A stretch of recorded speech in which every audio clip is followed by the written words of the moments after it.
Ja, det første spørgsmål er så, hvad der skete med korstogene fra det første korstog til det 6. og det 7. korstog, og hvilken udvikling der var ligesom var i det. Og det første korstog, det blev ført af kejser Alexios, og motiverne til det var ligesom den her religiøse grebethed, at man ville ned til Jerusalem og få dem omvendt, eller få dem slagtet, hvis de ikke ville omvendt, så de kunne synde mindre. Så var der også de økonomiske årsager, som generelt var i Jerusalem, som var rigtig, rigtig store på det her tidspunkt. Det her korstog, da de endelig kom til Jerusalem, der var der stort set kun en tiendedel tilbage. Men efter en måneds belejring, så fik de så endelig erobret Jerusalem, og jøder og muslimer blev simpelthen fuldstændig nedslagtet. Ved det andet korstog, der er det så hævn over en sultan, som erobrer den her by Edessa, som de så vil tage ned og så ligesom gøre hævn over det her, men det lykkes så ikke rigtigt, fordi at sultanen er simpelthen for stærk. Herover i korstog 3, så har sultanen Saladin, han har indtaget eller erobret Jerusalem, og derfor tager Richard Løvehjerte afsted sammen med den tyske og den franske kejser, eller hærfører kan man sige. Men de kan ikke rigtig finde ud af at arbejde sammen, og tyskerne og franskmændene, de dør stort set alle undervejs. Så da Richard endelig han kommer til Jerusalem, så er han simpelthen så ridderagtig og så hellig, at han forhandler med sultanen i stedet for at gå i krig med ham, hvilket gør, at kristne får lov til at valfarte, som de har lyst til Jerusalem. Og det der er her, det er, at det var også et hævnmotiv til at starte på, men det bliver altså lidt mere ridderligt, som det nu var.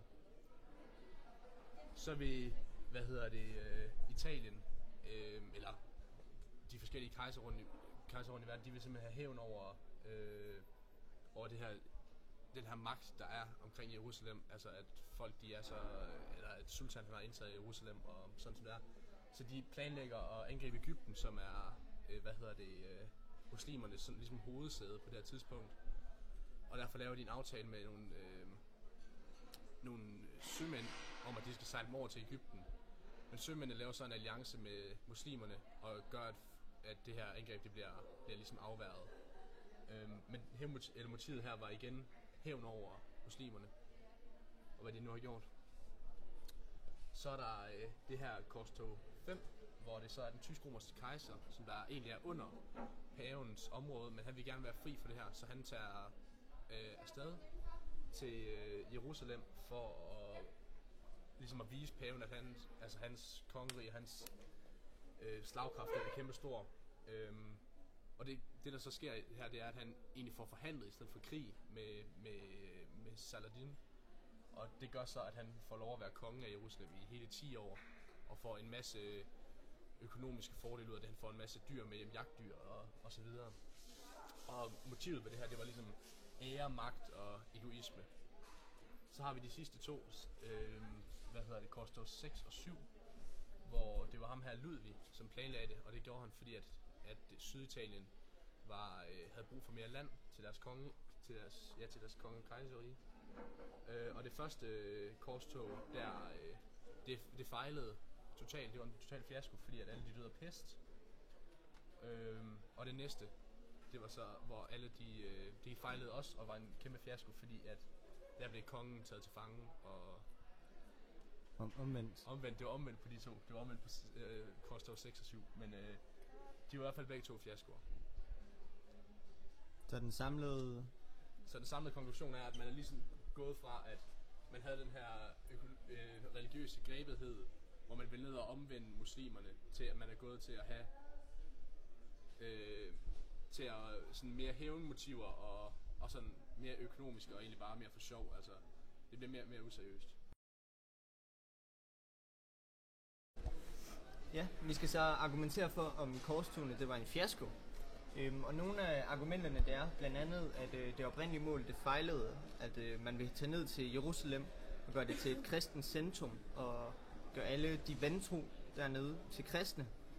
Men det fejlede, da det ikke lykkedes at hverken indtage Jerusalem eller gøre dem, der boede dernede, kristne. Så var der også, at der døde ufattelig mange i forbindelse med korstogene. Både af riddere og af uskyldige mennesker nede i Jerusalem og i Lilleasien. Ja, vi skal så argumentere for, hvorvidt korstogene de så var en succes. Og det kan man blandt andet gøre ved, at man lærte af araberne ved at erobre deres områder, for eksempel ved matematik, filosofi, astronomi og så videre, som senere førte til en masse naturfilosofer i Europa.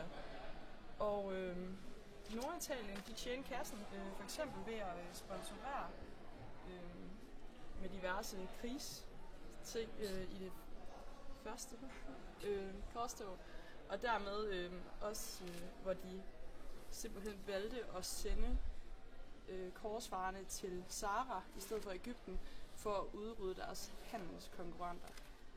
Og den her, at de tjente kassen, det førte så senere, eller det peger i retning af renæssancen.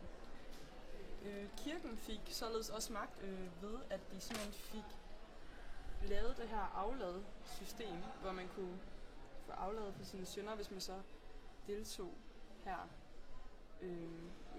Og ligeledes så blev folket samlet, kirken samlede folket og gav dem alle sammen, eller gjorde dem alle sammen til et fællesskab. Man samlede såvel rige som fattige, 20 og alt muligt. Så ja, det var godt. Ja, i tekst 34, der hører vi så, at hovedbudskabet, det er så, at korstogene, det var en af grundene til, at Vesteuropa senere blev meget velstående og magtfuldt.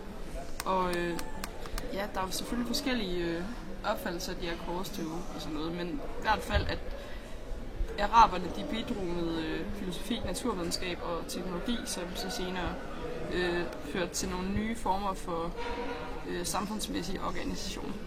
Og i tekst 35, der siger man så, at korstogene, de var en fiasko, i det med, at årsagen til, at det hele det brændte løs af fiaskoen, det var på grund af, at man manglede politisk organisation, fordi at det simpelthen endte i en uvindelig strid mellem den tyske romerske kejser og de italienske bystater samt paven.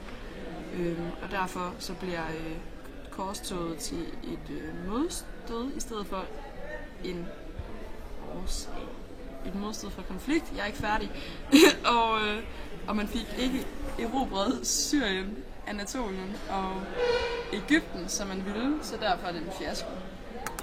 Bare stop.